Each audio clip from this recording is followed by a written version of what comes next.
वाले हैं एडीआई के बारे में।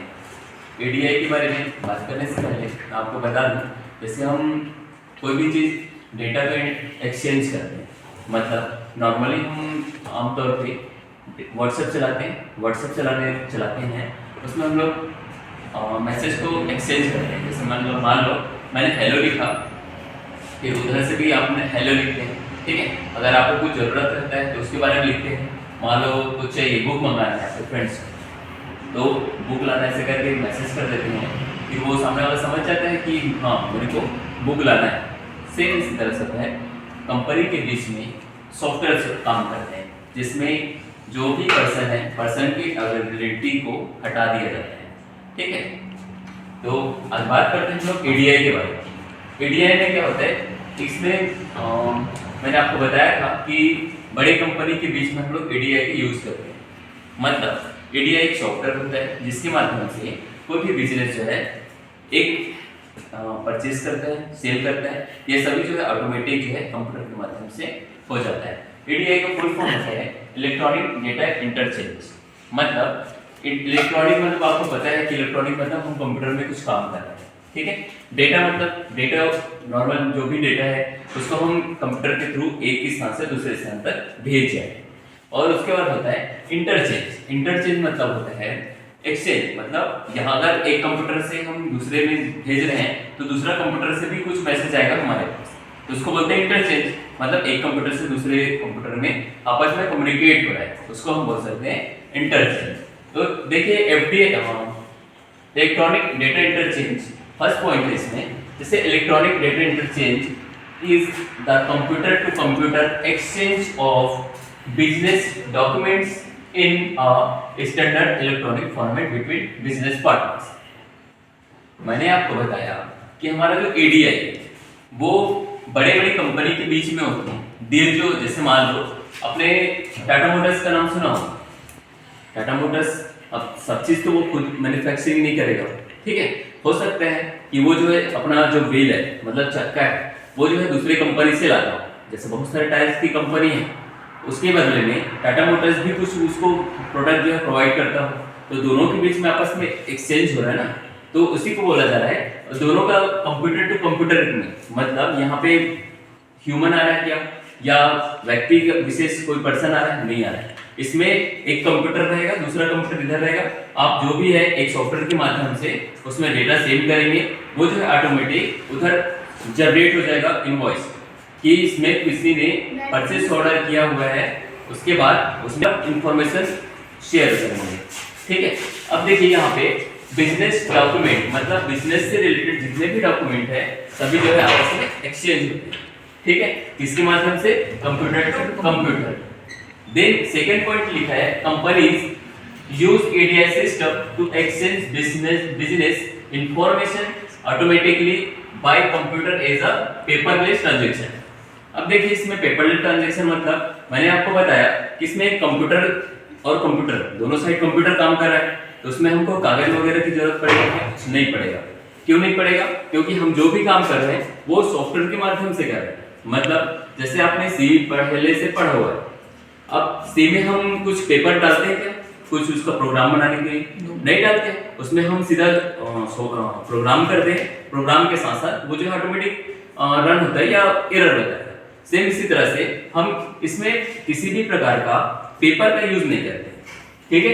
पेपर के यूज नहीं करेंगे और इसमें क्या होगा कि इलेक्ट्रॉनिक के माध्यम से होगा। मतलब जो भी होगा कौन करेगा, हमारा कंप्यूटर सिस्टम, ठीक है। अब थर्ड पॉइंट है ADI electronic data interchange is a process for transferring information. अब यहाँ पे ट्रांसफरिंग इंफॉर्मेशन मतलब जो भी इंफॉर्मेशन है उसको हम ट्रांसफर कर रहे हैं, ठीक है, बिटवीन सिस्टम यूजिंग। बिटवीन क्या हो, मतलब बिटवीन मतलब किसके, बिटवीन दो सिस्टम के बीच या बहुत सारे सिस्टम के बीच हो सकता है। Systems using standardised electronic format to enable computers.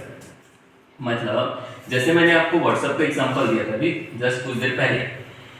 अब मान लो मैं फेसबुक यूज कर रहा हूँ, क्या मैं व्हाट्सएप को यूज कर सकता हूँ क्या, नहीं कर सकता। क्या मैं व्हाट्सएप के थ्रू ईमेल आईडी शेयर कर सकता हूँ क्या, नहीं कर सकता। क्योंकि जैसे मान लो आप व्हाट्सएप यूज कर रहे हो, इधर कोई ईमेल यूज कर रहा है मतलब जीमेल यूज कर रहा है, तो क्या हम व्हाट्सएप के थ्रू जीमेल कर सकते हैं? क्या नहीं कर सकते। उसके लिए हमको पर्टिकुलर दूसरे साइट भी व्हाट्सएप की जरूरत पड़ेगी। ठीक है, तो उसी को बोला जा रहा है स्टैंडर्डाइज्ड इलेक्ट्रॉनिक फॉर्मेट। मतलब अगर इधर व्हाट्सएप यूज कर रहे हो तो दूसरे साइट भी व्हाट्सएप यूज होना चाहिए। समझ में आ रहा है? इस कारण और हमारा जो एडीआई है, अगर एक कंपनी है वो एडीआई यूज कर रही है तो दूसरा कंपनी भी एडीआई यूज करना चाहिए, तभी वो जो है हमारा इंफॉर्मेशन एक्सचेंज हो पाएगा, अदरवाइज इंफॉर्मेशन एक्सचेंज नहीं हो पाएगा। ठीक है, अब उसके बाद स्टैंडर्ड क्या electronic format to enable computers. मतलब हमारे कंप्यूटर में दोनों टाइप के सॉफ्टवेयर होना चाहिए। पहले वाले कंप्यूटर में जहां से हम मैसेज सेंड कर रहे हैं एंड दूसरे वाले कंप्यूटर में वही सॉफ्टवेयर सेम टाइप का होना चाहिए, मतलब उसको एक्सेस कर सके। ठीक है, देन क्या बोलते हैं, process the information while minimising और completely eliminating the needs for human intervention. अब देखिए मैंने बताया कि कंप्यूटर यहाँ पर जो भी प्रोसेस है वो कंप्यूटर करेगा, तो बीच में कोई ह्यूमन की जरूरत पड़ रहा है क्या? नहीं पड़ रहा है। तो इस कारण जो है यहाँ पे ह्यूमन को इंटरवेंशन मतलब हटा दिया जाता है, मतलब इसमें ह्यूमन की ज्यादा जरूरत नहीं पड़ती। अब जैसे मैं बात करूं, मान लो मेरे को एक व्हाट्सएप मैसेज यूज करना है, मान लो मेरे कोई पहचान वाले हैं, वो दिल्ली में रहते हैं। अब मान लो हमारे पास व्हाट्सएप नहीं, तो क्या कर सकते हैं, ईमेल मतलब कंप्यूटर से रिलेटेड कुछ भी नहीं, तो हम उसको पहले लेटर लिखते थे।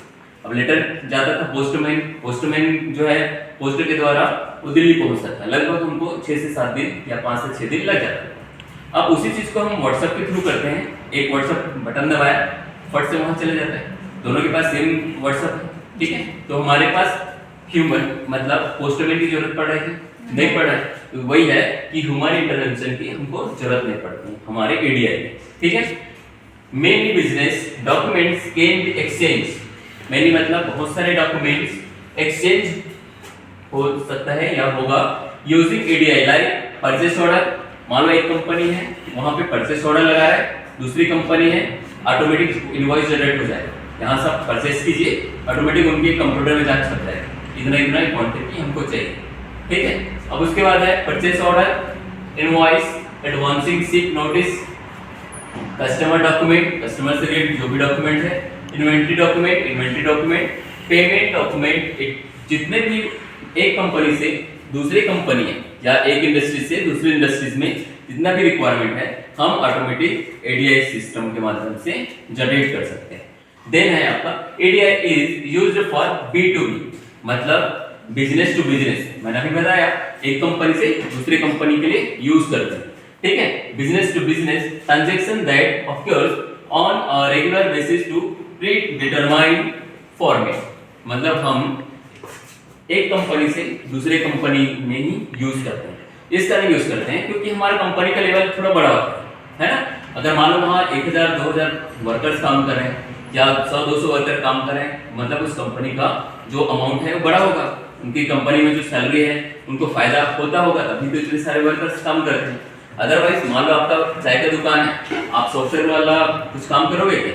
नहीं कर सकते, या छोटा मोटा बिजनेस है तो नहीं कर सकते, क्योंकि इसका मेंटेनेंस हो गया है ना, इसका जो सॉफ्टवेयर का चार्जेस है इसमें ज्यादा लगता है। इस कारण जो है छोटे बिजनेस में हम काम नहीं करते, बड़े बिजनेस में इसका यूज करते हैं।